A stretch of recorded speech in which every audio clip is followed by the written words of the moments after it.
Well, welcome to All Things Considered. And this is a podcast where we're trying to connect you with research that's been done by young African individuals, right? So there's an idea, the hope is that our research doesn't actually die in the libraries, right? But Yes. actually comes to the Yeah. people, right? So there'll be a number of topics that we're going to look at. And we're lucky enough to have Nabil Ferdaoussi here today, right? Yes. Nabil, how are you? I'm so happy for this invitation, and maybe I'm kickstarting it. You're kickstarting it, first episode, imagine. Yeah. And yeah, I'm glad and excited, like for the conversation that we are having about. Though it's not an exciting topic, but exciting to discuss it. As much as I've known you, you've been working on migrant deaths, migrant disappearance, Yeah.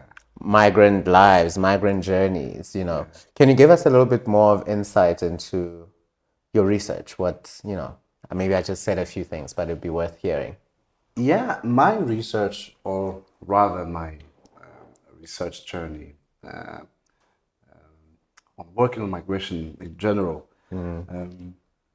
And later, actually, when I finished actually my PhD, or like midway of it, I had this conversation with myself, why I'm writing about migration, and I think it came right in the moment when I was writing my positionality. I was actually finishing, and then I had to explain why I'm writing about this.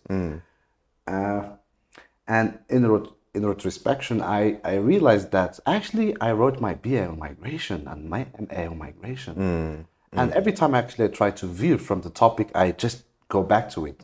Yeah, and it's my journey started with that because I was more invested in reading critical theory, cultural studies, and then I did my MA in cultural studies. But my my master's, and here like my trajectory changed into more a political dimension of the topic, because I got my MA in culture studies, but my thesis in comparative politics. I wrote on diplomacy. I wrote on how Morocco's migration diplomacy, or Morocco's migration policy as a relentless diplomacy, like how the enactment of Morocco's migration reforms were prompted by a kind of diplomatic motives, not a humanitarian one. So trying to look at what prompted that within an international context, and also within a regional and continental context, how Morocco tried to rejoin the African Union after Oh, I see. Morocco left Yeah. the African Union in the 80s due to political frictions. So that happened in 2017. So Morocco enacted these policy reforms in 2014. So it was a kind of preparation to get into the African Union. Well, and then after looking at the political landscape, then I said to myself, okay, I'm not going to respond to Morocco's reforms and the official discourse. Yeah. I have to go and see what's going on See the it for ground. yourself. Yeah.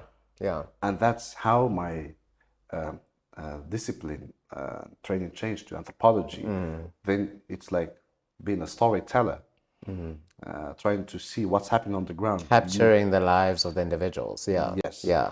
And also changing the topic entirely to shift the debate. Because like, I don't want to look at the official discourse and then try to say, oh, to prove whether it's right or wrong and what prompted it or not. I want to go outside of the official discourse, getting outside of the discourse and try to see if there are other forms of mobility or immobility that's worth studying. And death and disappearance was a niche, an epistemic niche that is outside even of this, which is immobility. It's not mobility. So it's more of a mobility studies. And then I said to myself, well, until now, the topic of migrant death and disappearance is a very in its embryonic stage because it's still happening and it's not yet completely like investigated. It's still like the scholarship on it is not that available if you look, and let alone like the case of Morocco. So you have to go to the field and see exactly what's happening, because I only heard about the case of Tunisia and people who die in the desert in Niger and people who die in the Sonoran Desert in the US-Mexican border. You don't know about what's happening like in your country for so many factors.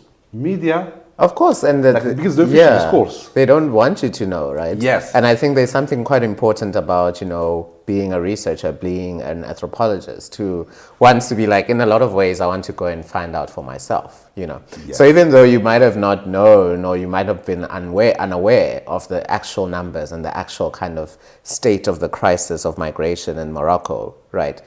There was this kind of impetus that you were the one who kind of needed to go figure out whether there is a problem and to what extent there is one, right? Exactly. Because of course we can't kind of rely on these, these official narratives sometimes, right? Yeah. Yeah. So I mean, okay, let's see this, right? I think what comes up for me in your work are border regimes. That's one of the things, right? European border regimes. The proxy border regimes, right? So there's those elements. There are also elements of carceral ecologies, as I think you speak about them, right? This idea of mobilizing, the desert, the sea, and the forest, as we'll speak about, right? In border control and migration control, and effectively in facilitating migration death, right?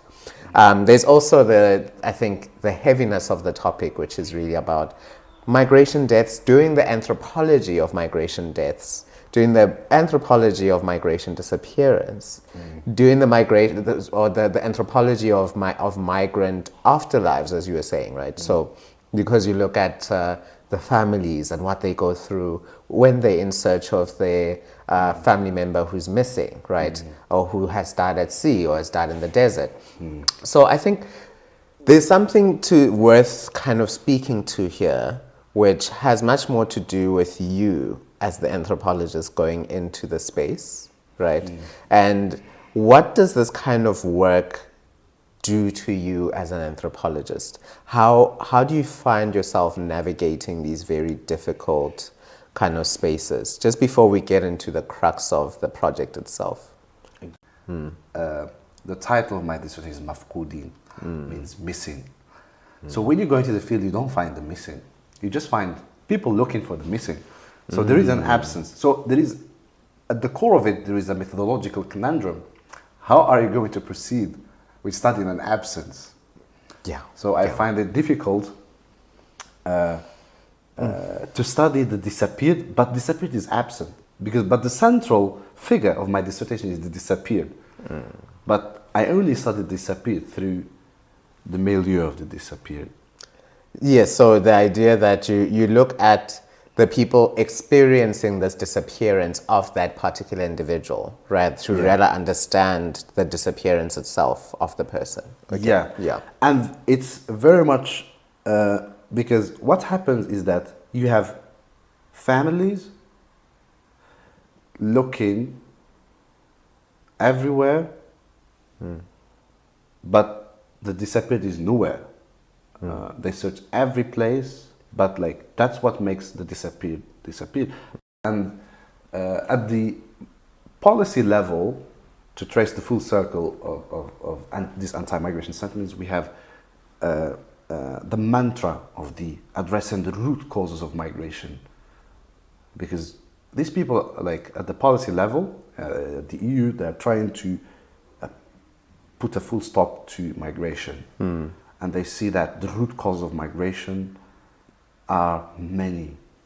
Among them are socioeconomic ills, environmental degradation, climate change, violent extremism, and these are the tropes that relate to Africa. In the Moroccan context, one of the enduring root causes of migration, which is to some extent true, but I need to flesh out more critically, not superficially as they have. They have one size fits all analysis when it comes to these problems. Is that climate change? In Morocco, we have had the problem of drought, and if you look at the the places from where people migrate. People move, yes, yeah. Like originally, like it's where it's in the triangle of death that is known, like Bni Milal, Qa'at Saragna, Khuribga. These places have always been places from which many Moroccans migrate to Europe to work in agriculture, either in Spain or in Italy, because they are trained. They have been working. Yes, in that's agriculture. right. Yeah. So when there is no alternative, they engage in seasonal migration to work in other places. Otherwise, there is rural-urban migration, and the last resort is migrating outside of over the country. the seas. When I went to do my research with families of the mafqudin, that disappeared in certain villages, and I took one village as an example. Actually, my first intention was to go and sit with these families as like immersion, ethnographic immersion, to go and stay with families. Yeah, of course, yeah. And just to learn about their disappearance. So I had nothing to do with their livelihood. So I went there to study actually their deathhood, the experience of death or disappearance of their sons. But when I stayed, actually, this idea emerged, like the full circle of the climate. Actually, when I sit there, I had this conception. I start like to link death with life, and to see the nexus and the link, and the environmental link, the cultural link, and so many links I tried to draw while I was doing fieldwork. Everything just like popped in my head. And then I actually, during the daily lives of these people, I come to see that these people are struggling with drought. And most of them are growing olives. Olives, yeah.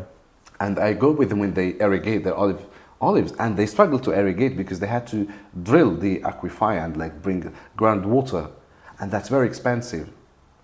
So many people actually they sell their lands, their olive groves, to send their kids. They send their kids so that they can go work and bring money and invest. Wow. So what the EU is doing at the policy level to address the root causes is development. Is to send these people and put them in their homes, and give them money to grow businesses or do whatever, or even like to fix their lands. But that's not the problem, because development is not a fixer to migration. But actually, migration is development. Can you expand on that? Yeah. Migration is development because of the circular dimension of it. People go, work, and they send remittances, and that's how migration benefits local development. It's not that you stop migration through development project, no, because migration is development, and that's how they are trying to. Okay, so I see what you're saying is that they seemingly enforce this dichotomy between migration and development, right? Yes. Of like, okay, in order to kind of stop migration, we don't see migration as any kind of good. Yeah, as a bad, it's a crisis. Yeah, it's a crisis, it's a bad, it's something that needs to be controlled, something that needs to be stifled. And also there's this idea that we still have to do something good, right? So that we don't look like we're just kind of being unsympathetic to the migrant experience, right? So I'm speaking obviously as like putting my European policy hat on, right? So we can see that perhaps they think that by focusing on these development projects, like, I don't know, bringing water to those communities that you were speaking about, for example, and that will all of a sudden be seen as curbing, migration. But I think what you're saying is quite important, and I think it captures a lot of the experiences of why people move, right? And we don't even have to look at this from this hyper crisis kind of scenario, right? We have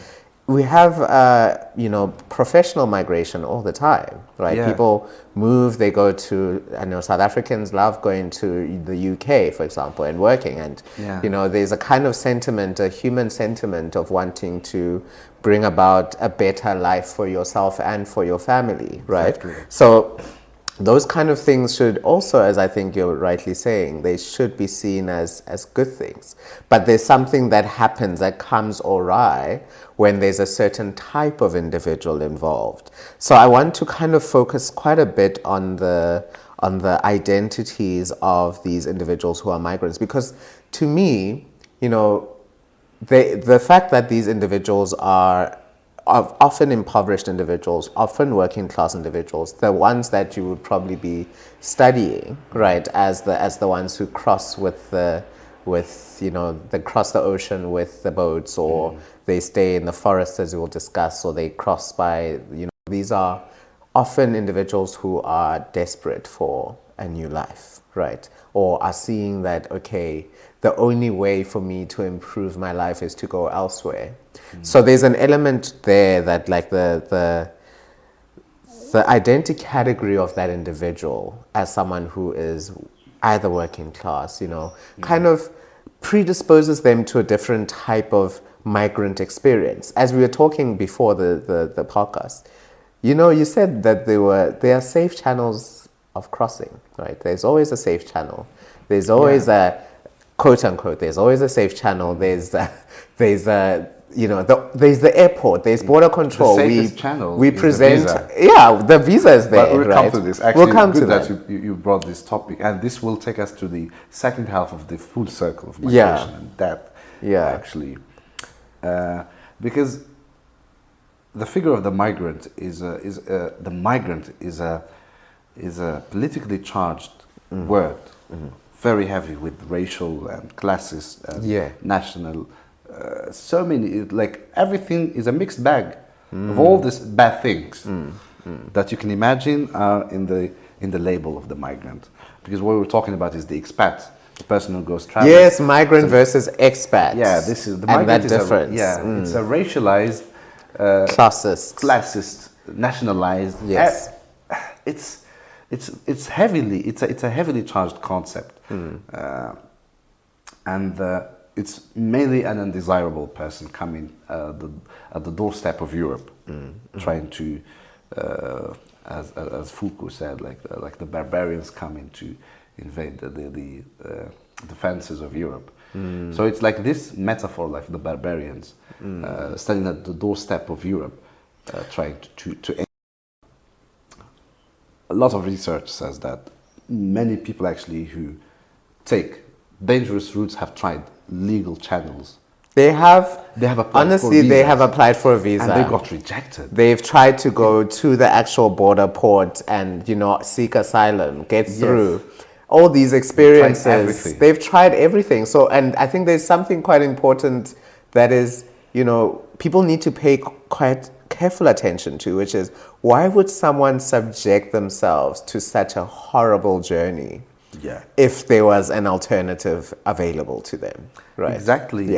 In policy debates, they say, like, we are actually encouraging safe and orderly migration.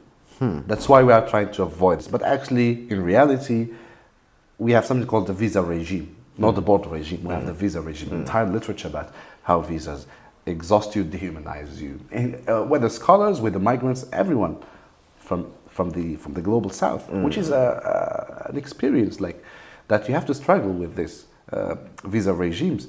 So when they exhaust all your energy and your resources, people, they switch gears and go through the back way, through the back door. Of course. And that's like illegal channels, but they're not illegal. Illegality is the product of legality. There is nothing illegal. Yeah, of course. In the 90s, well, I'll speak about the North African context, particularly the Moroccan context, where the idea of illegality emerged when the Schengen space was created. Ceuta and Melilla joined as municipalities that belonged to Spain, and fences were created. So this is between the border of Morocco and Spain. These are land borders. Yes. The land borders between Ceuta and Melilla, the fences were created. And just for people to understand the kind of geography of that space, because Morocco is quite close to Spain, right? Yeah. And usually that passage is often the passage that individuals use, and it's a passage that is like a sea crossing of sort, right? Yeah. It's like land, sea, land kind of. But before even crossing. you cross within the Moroccan territory, you have two Spanish enclaves. I see. Okay. Ceuta and Melilla. Yeah. These are in the Moroccan territory, and there has been. It's a century-old conflict between Morocco and Spain and Portugal before. And now they are Spanish enclaves and they're within Morocco. And because now, if you go to Morocco, you can just cross the fence and you are in Spain. You don't have to cross the Strait of Gibraltar, like to go the Mediterranean. You can just like cross to Ceuta, or you can go through the turnstiles, but you can't go through the massive walls. It's fourfold. Yeah. Now it's like 10 meters high. Oh gosh, yeah. And some people now they try parachuting even like to cross. Yeah. The fences were erected, and Moroccans were the first ones to jump these fences in the early 90s. Then, by the mid-90s, African black people started to come to the border. And then you have something called the sub-Saharan issue. So in Morocco, it's referred to as the sub-Saharan issue. Yeah, in Morocco and Spain. Okay. Like, these people are just appeared. Where do they appear from? So it's no longer the Moroccans who were the problem, who were the ones crossing. Now we have something called these black people are coming to cross. In the 1995, 1996, like there were big altercations between like police and like West and Central African migrants. And so let me. I have some archival pictures actually, which I can actually. Yeah, I can put them on the podcast as well. Brutality. Yeah. So I think it's quite interesting because do you think that there was a shift in how migrant crossings were being policed? Exactly. When this kind of sub-Saharan problem came up, quote unquote, right? Do you think that there was almost like an excess kind of brutality? Exactly. Like there was a kind of spectacle because Moroccans start again after the fence. Moroccans were taking boats. Because after when the fence was like getting erected, higher, people were taking again the fences. The boats. Yeah, they were taking boats just like the Strait of Gibraltar, which was the easiest. Like pateras and like zodiacs and rafts. They try every means, and they were crossing up until the first year of 2000. Then like Morocco enacted promulgated Law 0203. In February 2003, and this law actually was an anti-migration law, like trying to police the exit and the entry of foreigners into the country. And this actually came right after the mass invasions of like West African and there were so many media campaigns, racist talks and coverages, which were quite rampant at the time.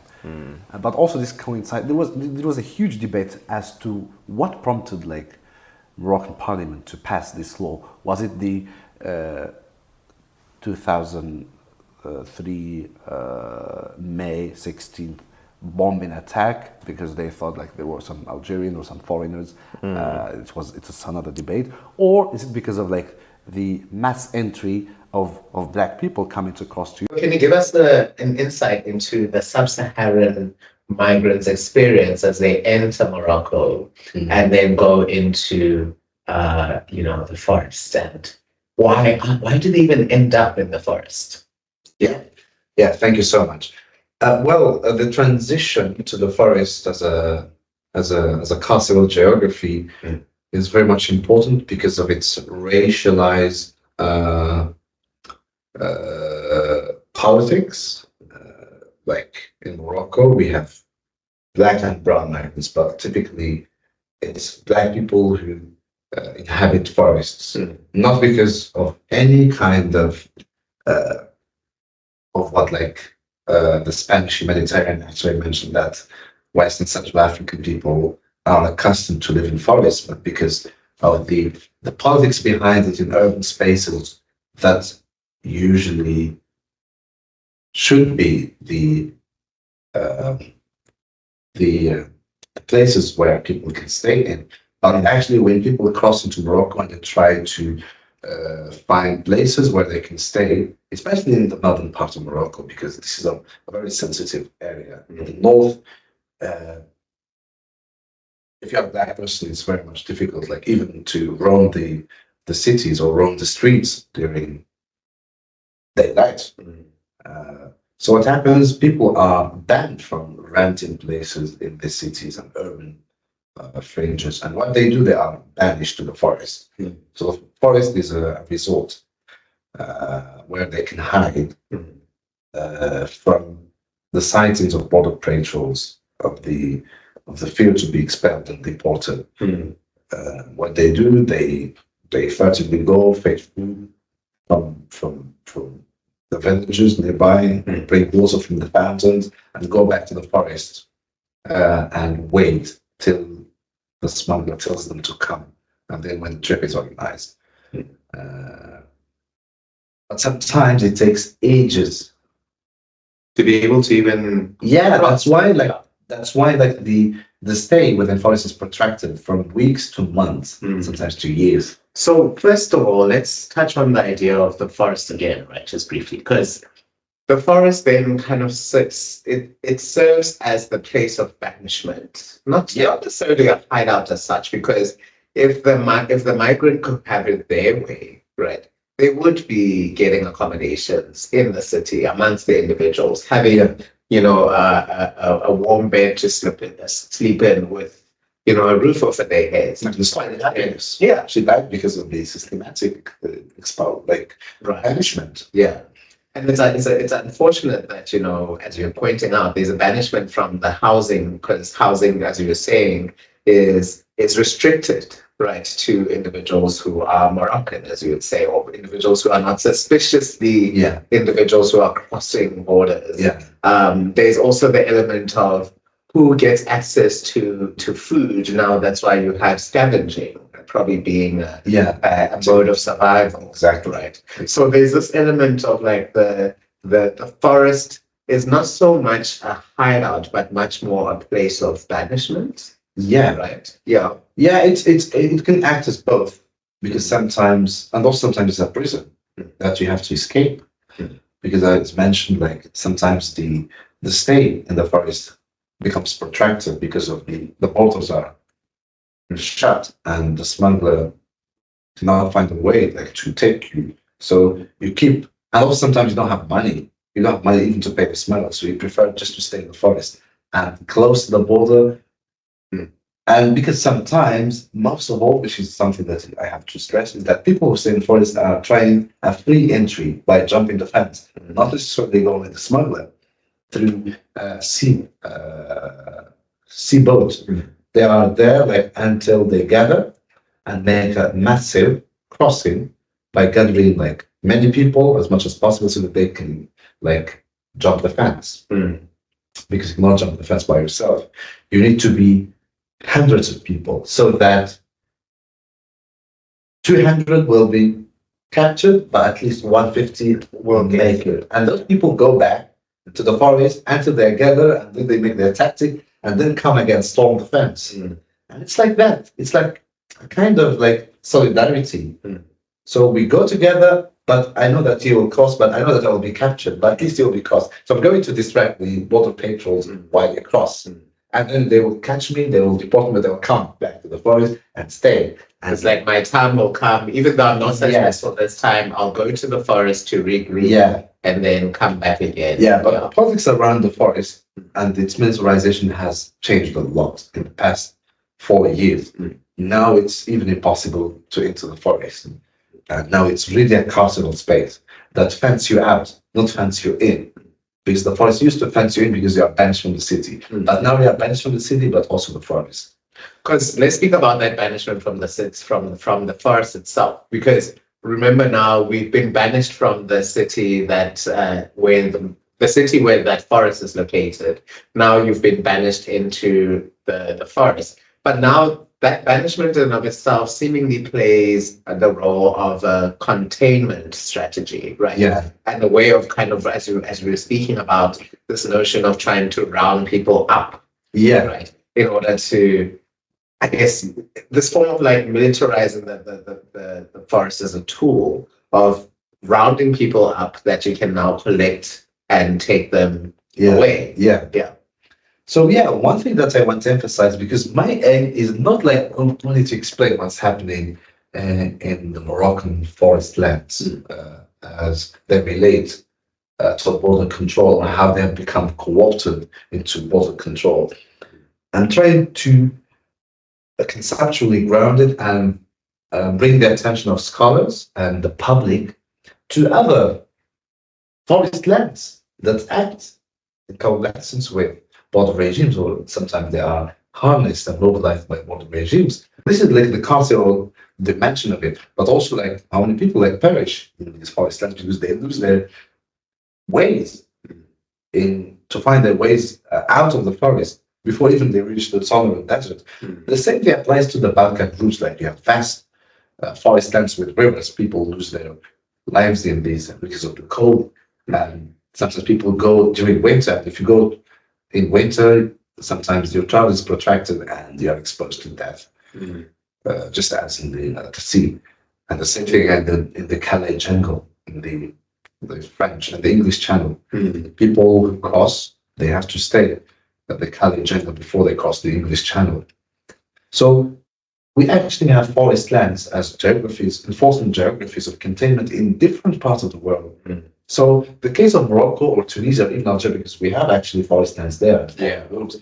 It's just one example that I'm trying to bring the forest alongside seas, deserts, and also islands as the archipelagos of the incarceration. Because Foucault talked about the carceral continuum. And also trying to find ways of connecting the forest as a carceral space to other spaces. The cemetery, you can even see like Happiness. She was living in the forest, and then she got into the hospitals more, and then into the cemetery just down the forest. Because the cemetery is like, for me, the carceral space of the dead, the carceral afterlives.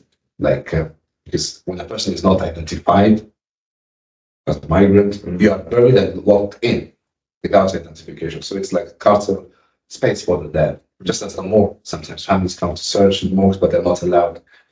So the dead is in prison until they're taken to another prison, which is the cemetery. So the prison is not really the institution. Like it's a meta-institutional approach, perspective to incarceration and containment. So the geography itself acts as a carceral space, as an enforced space that acts as a prison, but not a prison. That's why, like a concept of an enforcement geography that acts alongside the carceral spaces. And also by bringing the other cases of forests around the globe, trying to connect and show like how the forest itself can act, not as a place of replenishing and relief or reprieve from violence. Yeah. But actually, it's a reinforcer of these reinforcement, violence. yes. Yeah, and a way of perpetuating these violence. Exactly. So now I think, we focus quite a bit, as I said before, we focus quite a bit on the journey, the person who makes it through so far, right? Yeah. This individual who has luckily, survived the desert, they've survived the carceral space of the forest, and the kind of the reduction to animality sometimes that being placed or that comes with finding refuge in the space of the forest, right? So there's that. Now there's the narrative that really brings us here is the narrative of individuals who don't make it. Right? Yeah. And the individuals who die. And particularly, I want to shift us to this conversation around responsibility over deaths, right? And we speak about smuggler as a figure who is typically held responsible for these migrants' deaths, right? So I think there's something to be said there, maybe that you can expand on around how we typically talk about the deaths of migrants and who is responsible for them, and maybe how your work troubles those narratives and those assumptions. People know that they are risking their lives, that it's not that you're not right, you're not naive when you go onto these journeys. You know that yes, people die, but I'm willing to risk my very life, as you were saying earlier around, just before this, you're speaking about escaping social death, Yeah, it's like, yeah, people know what they are doing. Like, yeah, there is no alternative. They face an existential dread at home, and there is no opportunity. Sometimes it's that there's the high rate of crime that takes many young people to drugs and then to prison ultimately. But some people choose like to leave the country as an escape from this prison. Even the notion of the castle is very much expansive because you can apply it to the entire state. The state as a castle complex, the natural complex of the prison, which is more developed in the US by abolitionist scholars. But people know that they are escaping social death, and that crossing means a kind of social rebirth. And actually, I've witnessed families like who celebrated the crossing of their sons. It's like a rite of passage. It's a passage, like it's a watery passage, but also it's a rite of passage. Like culturally speaking, people celebrate it like, as if like circumcising a kid or like going to the bush. I see. It's like a kind of growth. And here, crossing means like you are initiating a process of socioeconomic growth, social rebirth after experiencing social death. So people put a lot of effort into this social rebirth, but sometimes physical death happens, and the kind of resistance you bring is stifled by death and disappearance, actual death. Because for me, migration is an act of resistance. Migration is resistance, and some people even say that migration is decolonization. But for me, migration is resistance, escaping social death. And actually, this is how like survivors put it, and people who want to migrate. They actually framed it like this. They said, we are dying vein by vein. It's like slow death. So it's better to die quickly than die vein by vein. Yeah, like Moroccan youth emphasize this. They emphasize this social death and its contrast with physical death. It's in the ethnography. If you read the fourth chapter or the third chapter, you will see that through ethnography. Literally, people say, we die vein by vein.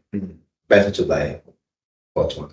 Like when you hear like the desperation they recount, you don't need to read Waiting for Godot by Samuel Piquet and to see the existential absurdity of Estragon. You see it like in the narratives, you see the stories that they tell you. Sometimes some of them are survivors of death. Because of death where they were. They were survivors of death. They escaped the mandibles of death. So that's why I'm trying to frame my thesis as an ethnography of death, disappearance, and survival. I don't want to put it, even if it's called Mafkudi, but like death, survival, and disappearance. The three, even survival. Because survival is the final stage, and sometimes it's like the act of resistance. Someone coming to tell you the story of what happened, like salvaging the narrative that is lost at sea. Sometimes, even with these survivors, they don't tell the truth because they're afraid they might be in prison. It's really, really complex when it comes to truth and knowledge and what really happened. It's really very complex. So the figure of the smuggler becomes the evil. And it's the identifiable figure, right? The kind of scapegoat, would you say, of the sometimes it's not experience. Even, sometimes it's just like facilitators who are in prison and they are like they just dish out heavy sentences for people who didn't do anything. But the real ones, sometimes they are complicit with state actors, and that's why they allow them. Because, like, literally speaking, if we apply logic and to see the sophisticated technology and everything, nobody can cross. Nobody can cross, but people still cross everything. So migration is a business. Something is happening. It's a dynamic process. It's not something that can be stopped, even by states. So it's there. Smugglers are manufactured. Smugglers don't come out in a vacuum. out of nowhere. They are manufactured by crisis, and crisis is profitable for the state and for the world. Crisis is something that everyone eats from, feeds from.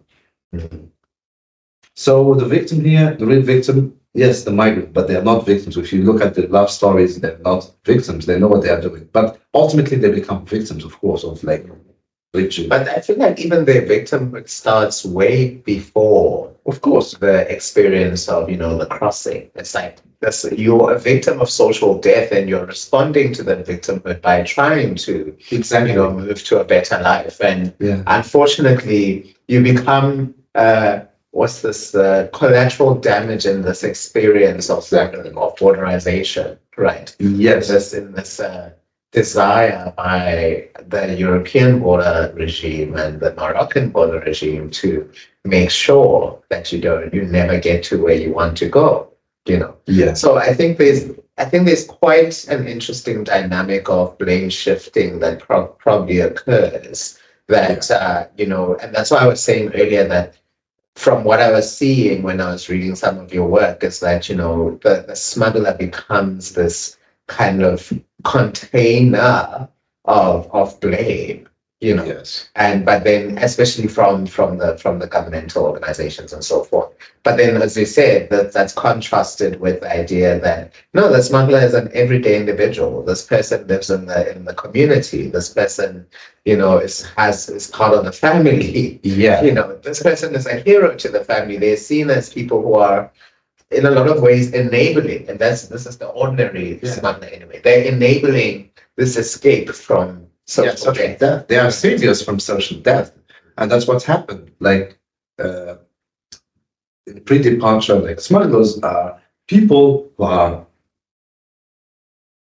that come to save people from death, from their social death, providing services. People pay for services, and they don't make profits as like the meta-narrative of like policy, anti-smuggling policy debates. That this is like a profitable business and that it's a transnational criminal network. It's like a narcos kind of, they compare it to this kind of drug network. Like these are like some kind of like drug cartels doing this, like smuggling goods and smuggling drugs and also smuggling human beings, or like engaging even in human trafficking. But like this, the everyday life of smuggling is very much complex. Is rooted in individual and community survival strategies, a survival strategy that emerges out of the illegality industry.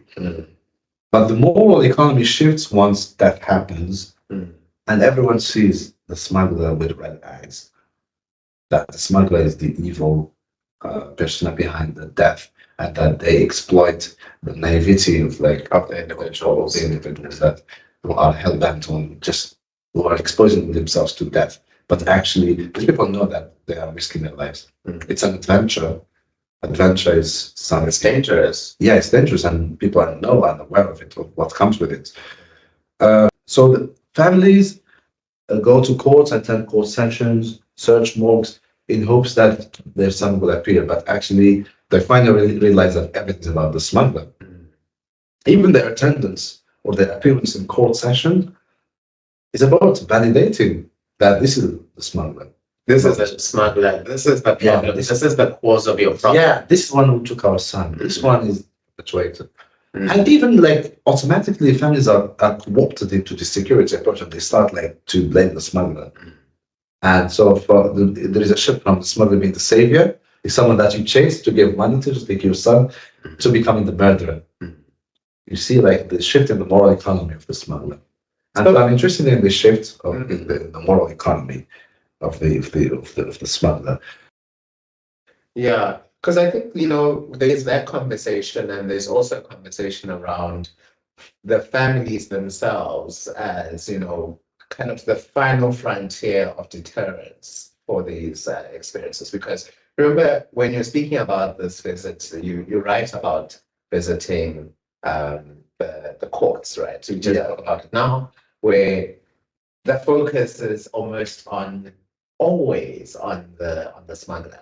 But usually, as you're right, you speak about how families actually go to courts to try and find out what happened to their Yeah, family members. when they bring up the topic of knowing the whereabouts of their sons, they immediately got inhibited, intimidated, sometimes criminalized. Many, I know, many families who were like engaged in the facilitation process. Sometimes it's just because you used your car to take your family, other families with you. It means that you are a facilitator as well. While also you lost actually your son in the convoy. So it's just like piling up the number of people engaged so that because they use these statistics to get more money, more incentives. Because I can kill some family members as smugglers, but they are not actually smugglers. You see, Yeah, they're just it's a play of it's a game of numbers, statistics. But like the truth is lost. You have to salvage it through the words and narratives of this. But even then, the kind of epistemic opacity seems to be a haunting experience for the families, right? Not knowing what happened to your family member. That's kind of like a way to taunt and haunt. Yeah. Maybe the system in insisting on the opacity or not even caring enough to find out what happened to those migrants and where they are and all those kind of things, in kind of letting the disappearance be, right? There's a interesting way that that feeds into taunting the families, but also into reinforcing the kind of deterrence of the border regime that I think you should speak Yeah, to. and indirectly, it's a form of punishment. It's a form of prevention through deterrence, because death is a burden. So it's like you are putting also the burden on families, not to scourge. You are containing the families here, you're containing the body there. But also you're warning the families not to do it again. Yeah, and also it's the business of the state, the not interfere. So when families try, the only task families should do is to report loss. Apart from that, you should stay home, not to engage in the search and identification process, which is actually a duty and the right of families to be involved. And it's their right. It's a fundamental right, You know, for the family to not only to know, but to engage, to be involved in the search and the identification operations. They should be involved, not only to know, but they should be involved, actively involved in the search. So here the epistemic agency to know is stifled and met with erasure and sometimes criminalization and deterrence. So the border proliferates and multiplies, and deterrence is also containment. The containment logic also does not only apply to the body of the disability, but also to the family not to know. So it's both ways. So the body is there and the family is here. So everyone is like deterred to know. So it's part of that, like because that disappearance is something that because what happens, you have to the erasure is a technique to evade responsibility and accountability. Because once the person identifies their member, well, if it happens, they would ask about accountability. yeah, What happened? So this creates more problems. So it's just like erasure is like a solution. Like it's like a solution, like just not to bring up other issues which are accountability, reparation, and you have to recompensate the family and so many things. So it even makes it a more manageable thing to Yeah. deal with. It's managing through erasure. Oh, fascinating. Because if you don't do that, you will have to deal with a lot of problems. Because the very fact that someone is going missing means that you have a problem. But to erase that problem is to erase anything about it, information about it. Yeah, I mean, I do appreciate that your work at least gives us a way to do some form of like epistemic justice to the migrant experience and the migrant death experience and the migrant disappearance experience. Because in a way, to know about these experiences is to make the migrants reappear in a lot of ways, right?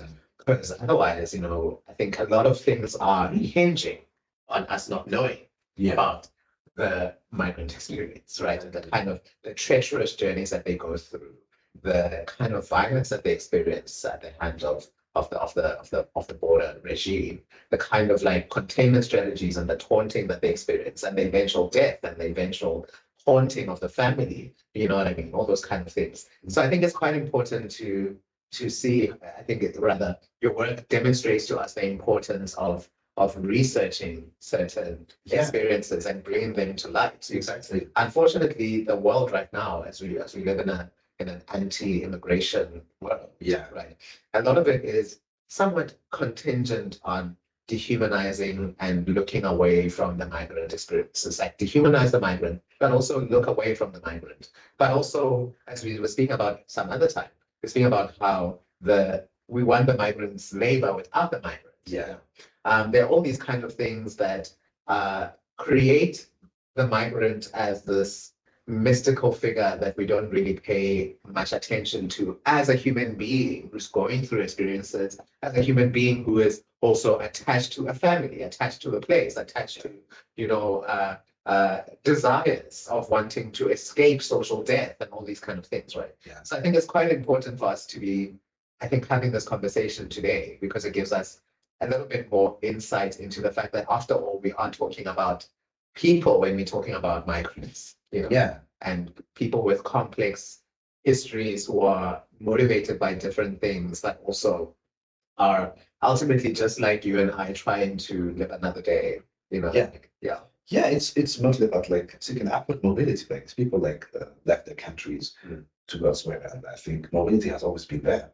And upward mobility is a very human thing to want. Yeah, and this anti-migration sentiment emerged like particularly more fiercely following the so-called migration crisis in 2015 in Europe, and it's just a kind of resurgence of nationalistic discourses that seek to paper over domestic problems and just putting light on the outsider, the foreigner, the migrant as a